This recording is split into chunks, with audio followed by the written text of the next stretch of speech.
बच्चा पार्टीज, कैसे हैं आप सब लोग। Welcome back to my YouTube channel RC classes, जहां पे लर्निंग होगी फन के साथ, आपकी अपनी बायो मेंटर ऋतु चौहान के साथ। सो कैसे हैं आप सब लोग। आई होप आपकी पढ़ाई बिल्कुल जोश के साथ चल रही होगी। नीट 2024 की प्रिपरेशंस भी बहुत अच्छे तरीके से चल रही होंगी। तो आज का लेक्चर शुरू करने से पहले मैं आपको फिर से ये बता दूं कि मेरे सभी लेक्चर्स के नोट्स आपको मेरे टेलीग्राम चैनल पे मिल जाएंगे, जिसका लिंक मैंने डिस्क्रिप्शन बॉक्स में दिया हुआ है। ठीक है, सो चलो हम आज का लेक्चर शुरू करते हैं। तो आज का जो लेक्चर है, हम जो पढ़ेंगे, हम आपको पता है कि अभी breathing and exchange of gases chapter पढ़ रहे हैं। तो आज हम जो पढ़ेंगे वो है रेगुलेशन ऑफ ब्रीथिंग, और दूसरा टॉपिक हम जो आज पढ़ेंगे वो है डिसऑर्डर्स ऑफ रेस्पिरेटरी सिस्टम। ठीक है, तो चलो हम शुरू करते हैं रेगुलेशन ऑफ ब्रीथिंग से। तो रेगुलेशन मतलब ये है कि हम कैसे हमारी ब्रीथिंग को कंट्रोल करते हैं। ठीक है, हम कैसे हमारे इनहेलेशन को अलग अलग सिचुएशन में कंट्रोल कर सकते हैं, कब हम इनहेलेशन ऑन करवा सकते हैं, कब हम एक्सहेलेशन शुरू करवा सकते हैं। तो आज हम ये सब पढ़ने वाले हैं। तो बेसिकली देखो, हम जो रेगुलेशन करते हैं वो दो तरीके से किया जाता है, एक न्यूरल होता है और एक केमिकल कंट्रोल होता है। ठीक है, न्यूरल कंट्रोल आपको समझ में आ गया होगा कि बेसिकली हम न्यूरल कंट्रोल में हम हमारा जो सेंट्रल नर्वस सिस्टम है, ब्रेन है, वो एक सिग्नल भेजता है जो आपके इनहेलेशन और एक्सहेलेशन को कंट्रोल करता है। ठीक है, और केमिकल कंट्रोल में हम कुछ केमिकल रिलीज करते हैं ताकि हम, और इनहेलेशन और एक्सहेलेशन को कंट्रोल करने के लिए। तो हम एक एक को डिटेल में पढ़ेंगे। ठीक है, तो देखो न्यूरल कंट्रोल की अगर मैं बात करूं बेसिकली, तो न्यूरल कंट्रोल में आपका जो हिंड ब्रेन होता है, ठीक है, हमारा जो हिंड ब्रेन है बेसिकली, हमारे हिंड ब्रेन में दो, देखो हिंड ब्रेन में दो ऐसे पार्ट्स होते हैं जिसके अंदर हमारे इनहेलेशन और एक्सहेलेशन को कंट्रोल करने के लिए आपके दो पार्ट्स प्रेजेंट होते हैं, दो सेंटर्स बेसिकली प्रेजेंट होते हैं इन योर हिंड ब्रेन। तो एक है आपका, देखो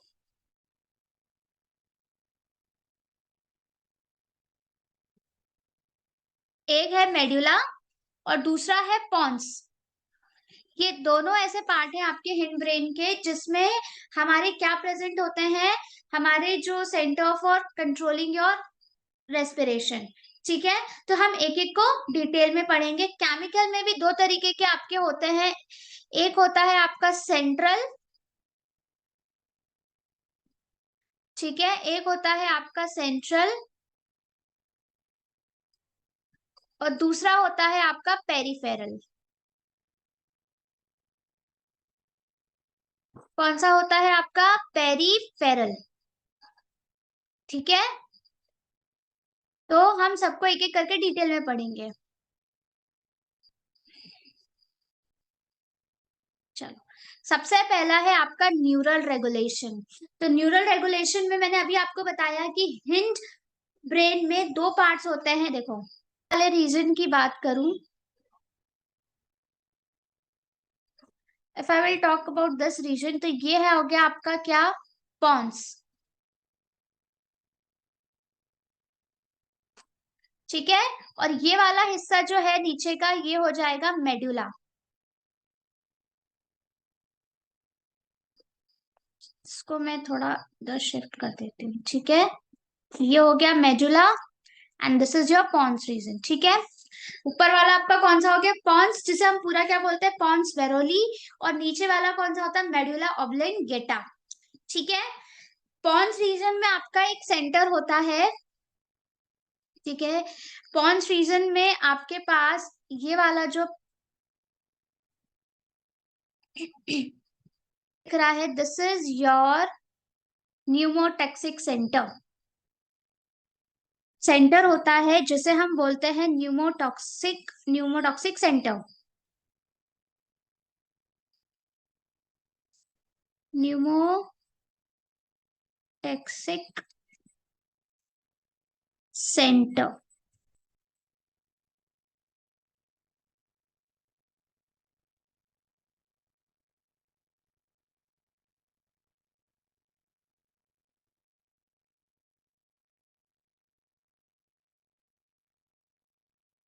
ठीक है, इसे आप क्या बोलते हो, न्यूमोटॉक्सिक सेंटर।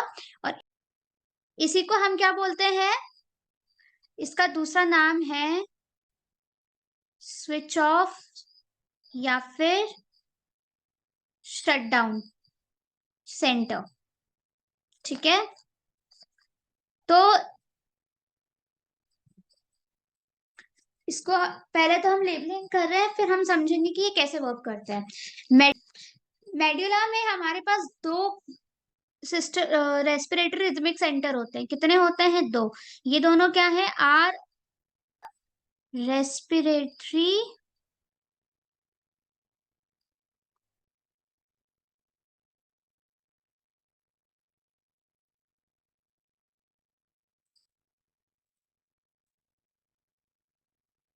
Rhythmic centre. ठीक है, ये है आपके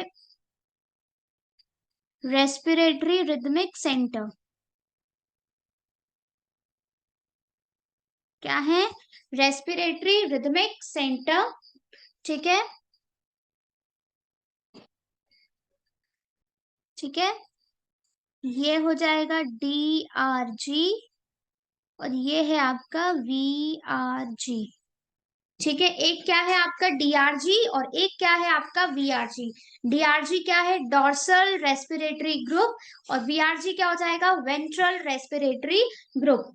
देखो, बेसिकली इसमें होता ये है कि सब आपका जो DRG है वो किसे कंट्रोल करता है, वो इंस्पायरेशन को कंट्रोल करता है। क्लियर, किसको कंट्रोल कर रहा है, वो आपके इंस्पायरेशन को। बेसिकली ये नॉर्मल इंस्पायरेशन होता है जिसे ये कंट्रोल करता है। ठीक है, इंस्पायरेशन लेकिन कौन सा वाला है, ये नॉर्मल। ठीक है, ये नॉर्मल इंस्पायरेशन को कंट्रोल करके रखता है। ठीक है,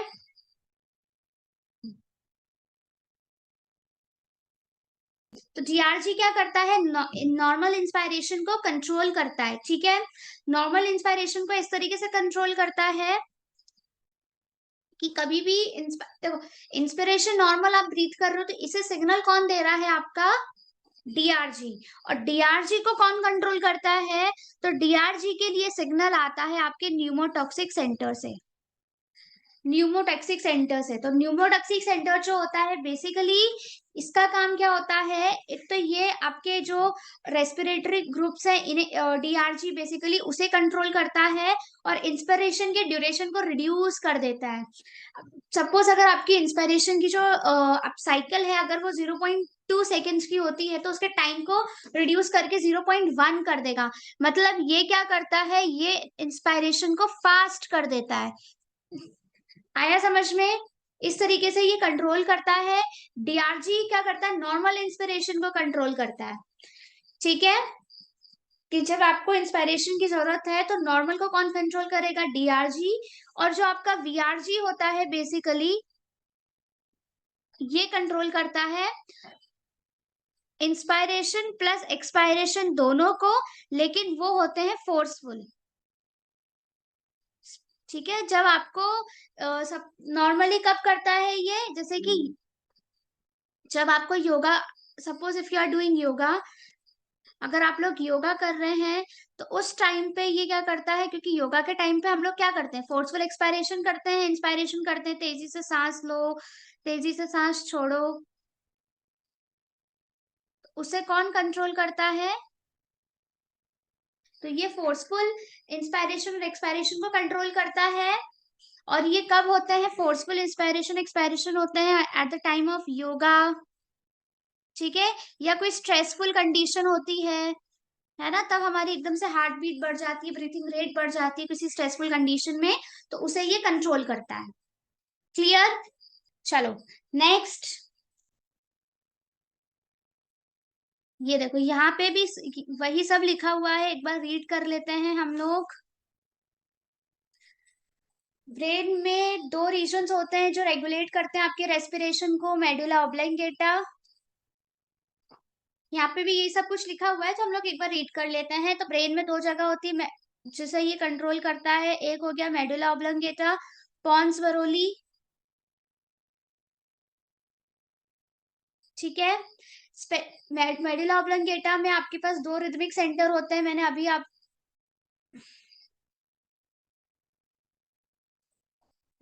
दो रिदमिक सेंटर होते हैं।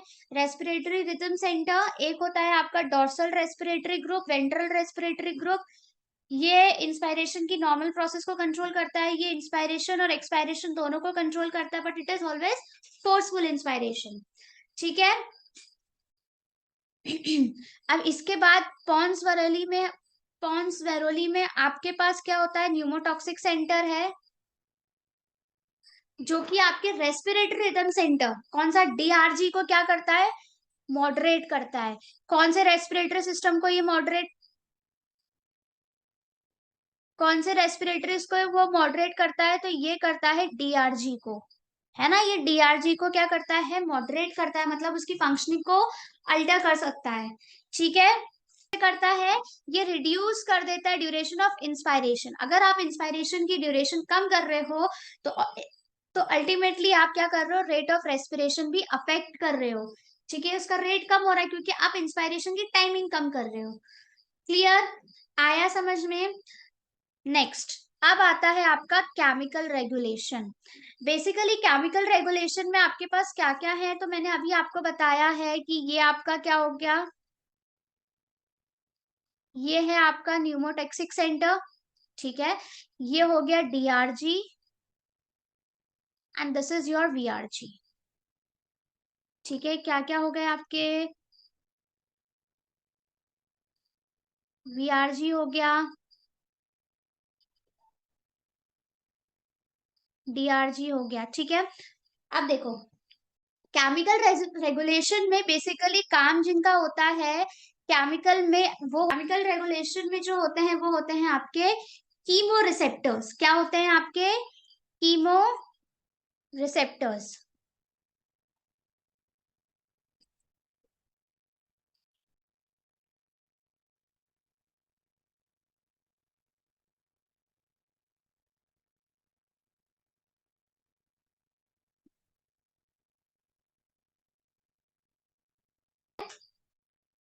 कौन इन्वॉल्व होते हैं, कीमो रिसेप्टर्स। ठीक है। अब कीमो रिसेप्टर्स जो होते हैं वो दो जगहों पे होते हैं। एक होता है आपका कीमो रिसेप्टर जो कि होता है सेंट्रल और पेरिफेरल। ठीक है। तो जो सेंट्रल वाले होते हैं वो कहाँ प्रेजेंट होते हैं, मेडुलर, आपके मेडुला में। सेंट्रल कहाँ होते हैं, they are present in your medulla region, यहाँ पे होते हैं आपके,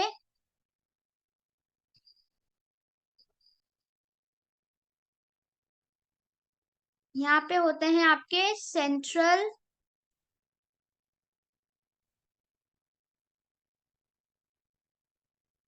कीमो रिसेप्टर्स।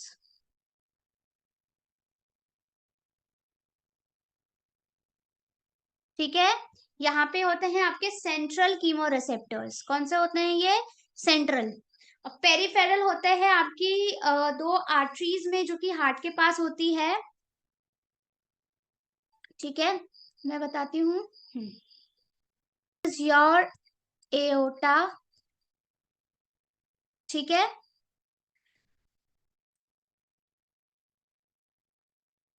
ये हो,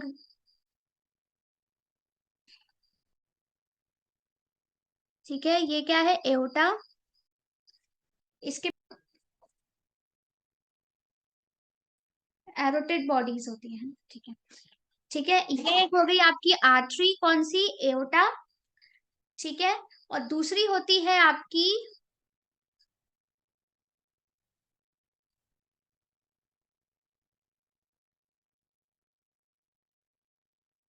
कैरोटेड। कौन सी होती है आपकी, कैरोटेड। ठीक है, एक हो गई आपकी एओटा, एक होती है कैरोटेड आर्टरीज। और कैरोटेड आर्टरी के बाद अब जो आप देखो, ये जो दो आर्टरीज हैं, एओटा आर्टरी और कैरोटेड, कैरोटेड आर्टरी क्या करती है, ब्रेन के पास लेके जाती है क्या, आपका ब्लड।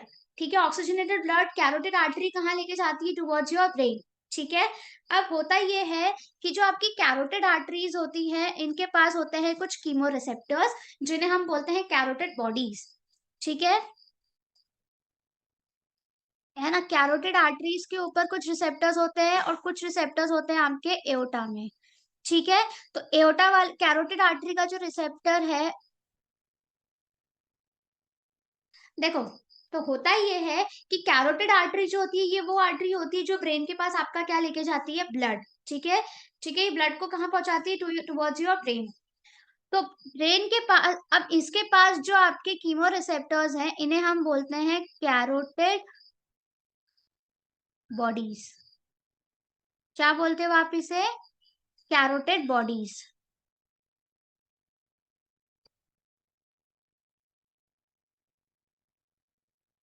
ठीक है, और एओर्टा के पास जो होते हैं उन्हें आप बोल,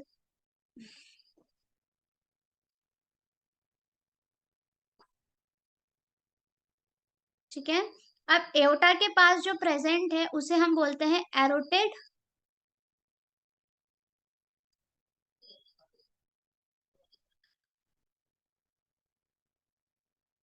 बॉडीज। कौन सी बॉडीज बोलते हो आप इसे, एरोटिड बॉडीज।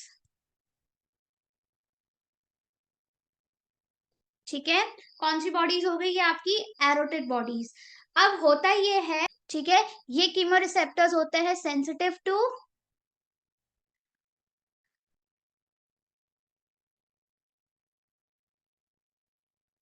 कीमो रिसेप्टर्स होते हैं सेंसिटिव होते हैं किसके लिए, H प्लस आयन के लिए और आपके CO2 के लिए, कार्बन डाइऑक्साइड और आपके H प्लस आयन के लिए ये क्या होते हैं, दे आर सेंसिटिव। अगर इन, देखो, सिंपल सी बात है इसमें अगर हम कैरोटिड आर्टरी की बात करें तो आर्टरीज बेसिकली क्या कैरी करती है, ऑक्सीजनेटेड ब्लड। लेकिन अगर ऑक्सीजनेटेड ब्लड में CO2 का लेवल बढ़ जाए या H प्लस आयन का लेवल बढ़ जाए, ठीक है, तो ये आर्टरीज क्या करती है, सिग्नल भेजती है किसको, DRG को। किसके पास जाता है इनसे सिग्नल, अगर कंसंट्रेशन, सेंसिटिव का मतलब ये होता है कि अगर कभी भी ऑक्सीजनेटेड ब्लड में अगर CO2 का लेवल बढ़ जाता है तो H प्लस आयन का लेवल बढ़ जाता है, तो ये कीमो रिसेप्टर्स एक्टिवेट हो जाते हैं और केमिकल रिलीज करते हैं ताकि DRG को सिग्नल मिल सके कि CO2 का लेवल बढ़ चुका है और ये हार्मफुल है। तो DRG क्या करता है, DRG इंस्पिरेशन करवाता है। इंस्पायरेशन क्यों करवाएगा, इंस्पायरेशन होगा,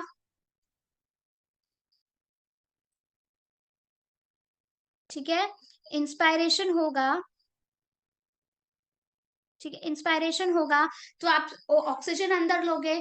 तो ये क्या बोलता है भाई, कैरोटिड आर्टरी की CO2 का लेवल बढ़ गया है तो भाई जल्दी से क्या करो, ऑक्सीजन लाओ, CO2 को भगाओ, है ना। तो हमें CO2 का लेवल कम करना है, तो इंस्पायरेशन करोगे तो ऑक्सीजन का लेवल बढ़ेगा तो ऑटोमेटिकली CO2 क्या हो जाएगा आपकी बॉडी से बाहर, एक्सपायरेशन करेगा।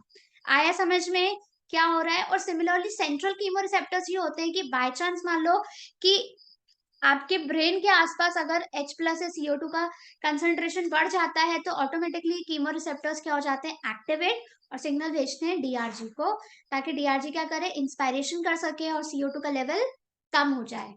क्लियर, केमिकल रेगुलेशन समझ में आ गया।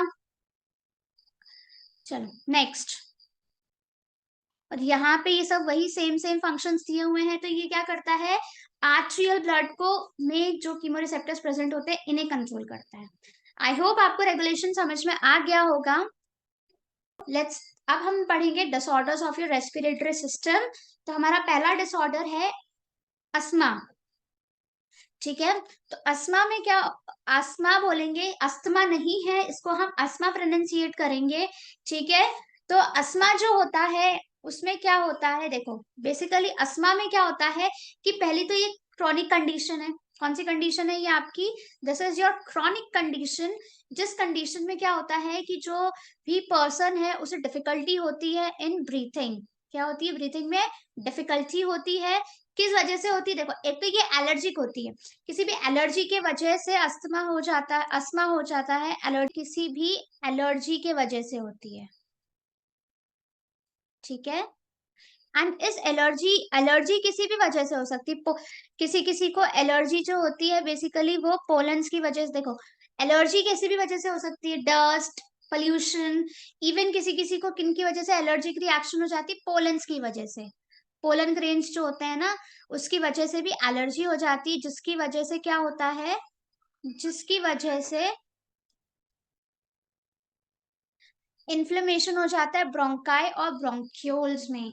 इन्फ्लेमेशन होने की वजह से क्या होता है कि जो आपका ल्यूमेन होता है ब्रोंकाई का, वो कम होते जाता है, और कम होने की वजह से it cause difficulty in breathing. Lumen जो है वो सिकुड़ जाता है, कम हो जाता है, नैरो हो जाता है, जिसकी वजह से ब्रीथिंग में डिफिकल्टी होती है। इसके सिम्टम्स हो सकते हैं वीजिंग, वीजिंग नॉइज आती है, मतलब एक जब जिसको भी अस्थमा या आप ये बोल सकते हो जिसको भी एस्थमेटिक अटैक आता है, तो उसमें क्या होता है कि उसकी जब वो सांस लेता है ना तेज तेज से, तो सीटी विसल जैसी आवाज आती है, उसे व्हीजिंग नॉइज बोलते हैं। Dry cough, shortness of breathing, ठीक है।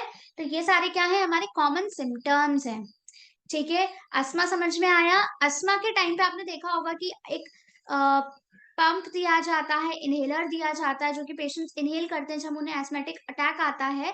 तो बेसिकली उस इनहेलर में क्या होता है, वो जो इनहेलर होता है, ठीक है, उस इनहेलर इनहेलर में होता है ब्रोंको डायलेटर। उसमें क्या होता है, ब्रोंको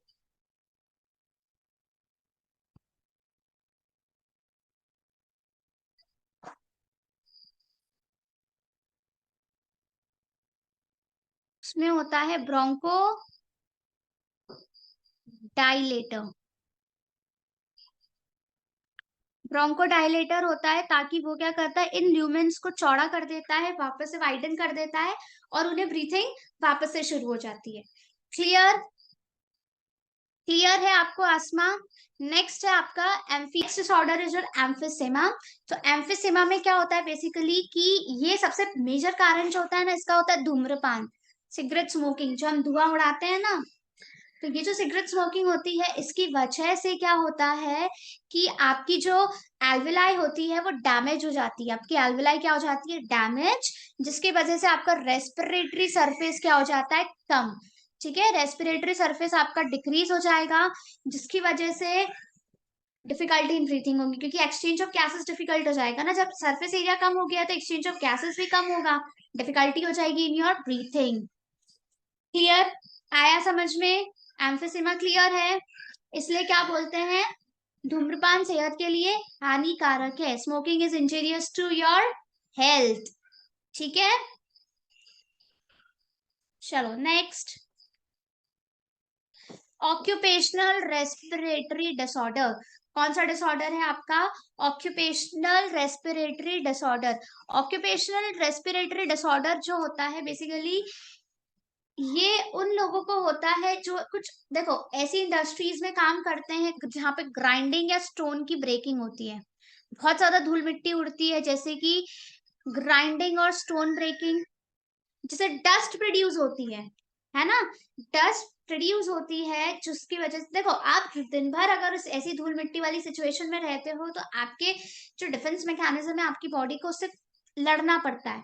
और बहुत ज्यादा लॉन्गर अगर एक्सपोजर हो जाता है, तो क्या होता है, इसकी वजह से आपकी जो लिविंग टिश्यूज होते हैं, ठीक है, इन्फ्लेमेशन होता है, जिसकी वजह से जो, देखो ये क्या लिखा हुआ है, fibrosis, proliferation of fibrous tissues, मतलब आपके जो लिविंग टिश्यूज होते हैं, ठीक है, लिविंग टिश्यूज जो होते हैं बेसिकली, वो काय में कन्वर्ट हो जाते हैं, फाइब्रस में। तो लिविंग टिश्यूज डैमेज होने लगते हैं, जिसकी वजह से लंग डैमेज होता है, ठीक है। तो क्या, इसलिए आज वैसे तो आजकल बहुत सारे प्रिकॉशंस लिए जाते हैं, जितने भी वर्कर्स होते हैं इंडस्ट्रीज में, वो मास्क पहन के काम करते हैं ताकि डस्ट जो है वो अंदर ना जाए। वैसे तो बहुत सारे कॉमन जो बहुत सारे ऐसे आपके इसमें कैटेगरी में डिसीजेस आती है, जैसे कि आपकी हो जाएगी सिलिकोसिस, जिसमें सिलिका की जो डस्ट होती है वो लंग्स के अंदर चली जाती है, ठीक है। और ऐसी और भी बहुत सारी होती हैं। क्लियर? इनके सबके नाम मैं आपको दे दूंगी। ऑक्यूपेशनल रेस्पिरेटरी डिसऑर्डर समझ में आया क्या होता है? जब अभी हमारा जो अभी का जो लेटेस्ट डिसऑर्डर है, दैट इज योर, ठीक है, निमोनिया। अब ये जो निमोनिया है, ठीक है, इस निमोनिया में क्या होता है, निमोनिया जो होता है ये एक बैक्टीरिया की वजह से होता है, जिसे हम बोलते हैं स्ट्रिप्टोकोकस निमोनी, कौन सा बैक्टीरिया है वो आपका? Your bacteria is Streptococcus pneumoniae, जो आपका बैक्टीरिया है। इस बैक्टीरिया की वजह से क्या होता है? निमोनिया होता है। तो इसमें क्या होता है कि इस बैक्टीरिया की वजह से आपकी जो लंग्स होती हैं, ठीक है, आपकी जो लंग्स होती हैं उनमें होता है इन्फ्लेमेशन। ठीक है, क्या होता है? इन्फ्लेमेशन हो जाता है लंग्स में। ठीक है, और इन्फ्लेमेशन की वजह से क्या होता है कि देखो, इन्फ्लेमेशन की वजह से पोर्स क्रिएट होते हैं। आपकी जो ये एल्वेलाई आपको दिख रही होगी यहाँ पे, ये जो एल्वेलाइज है यहाँ पे पोर्स क्रिएट होना शुरू हो जाते हैं। तो इन्फ्लेमेशन की वजह से पोर्स आर क्रिएटेड, या फॉर्म लिखते हैं, चलो अपन, pores are formed in your alveoli. आपके एल्वेलाई में क्या होता है? पोर्स बन जाते हैं एल्वेलाई। ठीक है, एल्वेलाई में क्या होता है? पोर्स बन जाते हैं, छेद हो जाते हैं। देखो, सबसे पहले तो इन्फ्लेमेशन की वजह से पोर्स बनने लगते हैं। अब इनकी वजह से क्या होता है? आपको जो यहाँ पे फ्लूइड भरा हुआ दिख रहा होगा, इन्फ्लेमेशन की वजह से एल्वेलाई में क्या आ जाता है? फ्लूइड आ जाता है, फ्लूइड इन एल्वेलाई। ठीक है, एल्वेलाई में क्या इकट्ठा होने लगता है? फ्लूइड। में पोर्स बनते हैं, फ्लूइड एक्यूमुलेट होता है। अब फ्लूइड जो एक्यूमुलेट होता है, आपको जो यहाँ पे स्क्रीन पे फ्लूइड दिख रहा होगा, बेसिकली ये जो फ्लूइड इसमें है, ठीक है, ये जो फ्लूइड है, इसमें दो फ्लूइड होते हैं। एक तो आपका म्यूकस, ठीक है, एक क्या होता है? म्यूकस। फ्लूइड के अंदर क्या क्या होता है? म्यूकस प्लस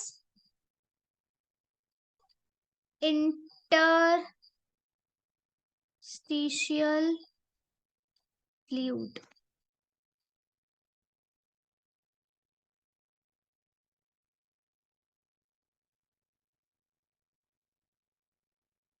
कौन सा फ्लूइड होता है? Interstitial fluids. इंटरस्टिशियल फ्लूइड्स क्या होते हैं बेसिकली? कि ये जो पोर्स बनते हैं ना, तो पोर्स की वजह से जो बाहर के, जो अंदर एल्वेला के बाहर के फ्लूइड्स भी अंदर आने लगते हैं। इन्हें हम क्या बोलते हैं? Interstitial fluid. तो ये जो एल्वेला होते हैं वो दो चीजों से भर जाते हैं, एक तो म्यूकस की वजह से और इंटरस्टिशियल फ्लूइड की वजह से। अब जब क्योंकि इसमें फ्लूइड्स भरा चुके हैं, तो क्या यहाँ पे एक्सचेंज होगा? नहीं। तो एक्सचेंज ऑफ गैसेस कम हो जाता है।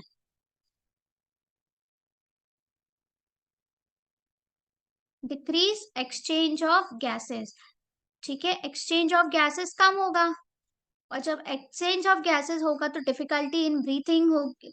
डिफिकल्टी होगी किस किस में?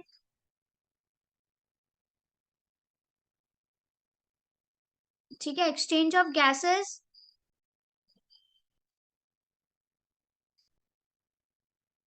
आया समझ में? क्या हो रहा है? फ्लूइड अक्यूमुलेट हो रहा है एल्वेलाई में, जिसकी वजह से क्या होगा? एक्सचेंज ऑफ गैसेस कम हो जाएगा। और जब एक्सचेंज ऑफ गैसेस होगा तो क्या होगा? डिफिकल्टी होगी किसमें? ब्रीथिंग में, है ना? टायर्डनेस आएगी, सफोकेशन सा फील होगा। क्लियर? निमोनिया में समझ में आया क्या होता है? निमोनिया डिसऑर्डर है आपकी कार्बन मोनोऑक्साइड पॉइजनिंग। तो बेसिकली कार्बन मोनोऑक्साइड पॉइजनिंग में क्या होता है कि हमें ये पता है कि देखो, कार्बन मोनोऑक्साइड, पहले तो ये देखो कि कार्बन मोनोऑक्साइड बेसिकली रिलीज कहाँ कहाँ पे, देखो। अच्छा, पहले तो पहले समझते हैं कि कार्बन मोनोऑक्साइड पॉइजनिंग होती क्या है। जब आपकी बॉडी में, मान लो दिस इज अ ह्यूमन, सुंदर सा इंसान है, इसकी बॉडी में एंटर कर गया क्या? Carbon monoxide. तो कार्बन मोनोऑक्साइड होता है ना बेसिकली, यहाँ पे मैं पॉइंट लिख रही हूँ, carbon monoxide has more affinity for haemoglobin than oxygen. ठीक है, आपका जो कार्बन मोनोऑक्साइड होता है,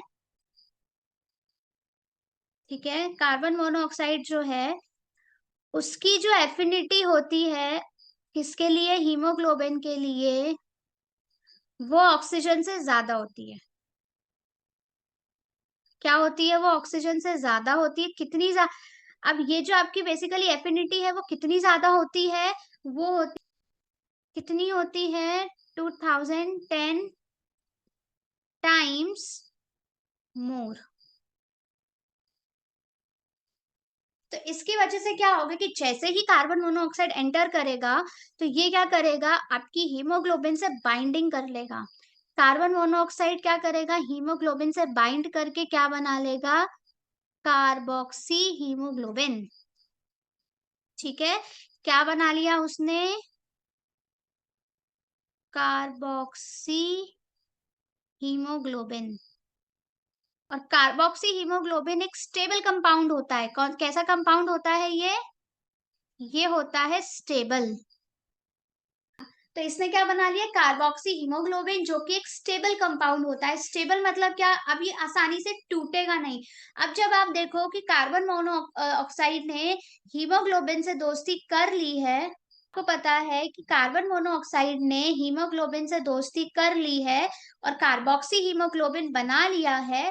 तो अब हीमोग्लोबिन की दोस्ती होगी किससे, कार्बन मोनोऑक्साइड से, जिसकी वजह से अब हीमोग्लोबिन जो है वो ऑक्सीजन से बाइंड नहीं कर पाएगा। और जब ऑक्सीजन से बाइंडिंग होगी ही नहीं तो आपकी बॉडी में क्या हो जाएगी, ऑक्सीजन की डेफिशिएंसी। जब ऑक्सीजन ही नहीं होगा तो आपको सफोकेशन होगा, और सफोकेशन की वजह से कभी कभी क्या हो जाता है, it can lead to death, fatal भी हो सकता है। अब कार्बन मोनोऑक्साइड, आप मुझे ये बताओ रिलीज कहाँ कहाँ से होते हैं। कार्बन मोनोऑक्साइड जो है वो रिलीज कहाँ कहाँ कहाँ पे होगा। तो देखो, सबसे पहली बात, जो कार्बन मोनोऑक्साइड होता है वो आपको मिलता है कहाँ पे, जो भी जितने भी आपके जो इनकम्प्लीट कंबशंस होते हैं, है ना, इनकम्प्लीट कंबशंस जो होते हैं, जहाँ पे भी, वहां पे जो फ्लूम्स होते हैं, ठीक है, वो जब जलते हैं तो उनमें क्या रिलीज होता है, कार्बन मोनोऑक्साइड। आजकल क्या होता है, हम घरों में क्या बनाते हैं, अंगीठी, आपने नाम सुना होगा, जिसमें वो कोयला रख के और खाना बनाया जाता है। तो बेसिकली क्या बोला जाता है कि अंगीठी आप जहां भी रखो वहां पे वो या तो एरिया ओपन हो, अगर रूम में रख रहे हो तो दरवाजा हमेशा खुला होना चाहिए। द रीजन इज कि अगर आप एक क्लोज, मान लो आप आग सेक रहे हो क्लोज्ड एरिया में, जहाँ पे बिल्कुल भी वेंटिलेशन नहीं है, तो क्या होगा कि वहां पे देखो फ्रेश एयर आएगी नहीं, तो कोई भी ऑक्सीजन अंदर एंटर करेगा नहीं। तो उस एरिया में क्या अक्यूमुलेट होता जाएगा, कार्बन मोनोऑक्साइड, ऑक्सीजन, क्योंकि फ्रेश एयर आने की जगह ही नहीं है। तो बॉडी में आपके क्या जाता जाएगा, कार्बन मोनोऑक्साइड, जो कि बहुत ज्यादा हार्मफुल होता है, जिसकी वजह से क्या होगा, आपकी बॉडी में कार्बन मोनोऑक्साइड हीमोग्लोबिन से बाइंड करता जाएगा, ऑक्सीजन को मिलेगी। पहली बात तो ऑक्सीजन आ ही नहीं रहा है, आएगा तो भी बाइंड कर नहीं पाएगा जो बचा कुछ ऑक्सीजन है। तो डेफिशिएंसी ऑफ ऑक्सीजन की वजह से क्या होगा, सफोकेशन होगा, ब्रीथिंग शॉर्टनेस हो जाएगी, ब्रीथिंग में डिफिकल्टी होगी, and in fact a person can die. Clear, आया समझ में कार्बन मोनोऑक्साइड पॉइजनिंग क्या है। Great, let's wind up the lecture. यहाँ तक आज के लिए सिर्फ इतना ही है। आपको इसके सारे नोट्स, जैसे कि मैंने पहले भी बोला है, आपको ऐसे का ऐसा पीडीएफ मिल जाएगा, किस पे, टेलीग्राम चैनल पे। मेरे लिंक आपको डिस्क्रिप्शन बॉक्स में मैंने दे दिया है, ठीक है। अब हम लोग नेक्स्ट लेक्चर में करेंगे, एक टॉपिक बच गया है जो मैंने पहले नहीं पढ़ाया था, जो कि है दूसरे एनिमल्स में रेस्पिरेटरी, जो रेस्पिरेटरी सिस्टम कैसा कैसा होता है, कैसे वो रेस्पायर करते हैं, ठीक है। एंड उसके बाद मैं करवाऊंगी आपको पीवाईक्यूज, प्रीवियस ईयर क्वेश्चंस इसके, ठीक है। तो डेफिनेटली आप वो लेक्चर देखिएगा, क्वेश्चन सॉल्व कीजिएगा। और इस चैप्टर से रिलेटेड डीपीपी आपको मिल जाएंगे मेरे टेलीग्राम चैनल पे भी, पीवाईक्यूज भी आपको मिल जाएंगे टेलीग्राम चैनल पे। अगर आपको कोई भी डाउट है तो मुझे डिस्क्रिप्शन बॉक्स में जरूर बताना। Thank you so much, all the best, and don't forget to like, share and subscribe my channel.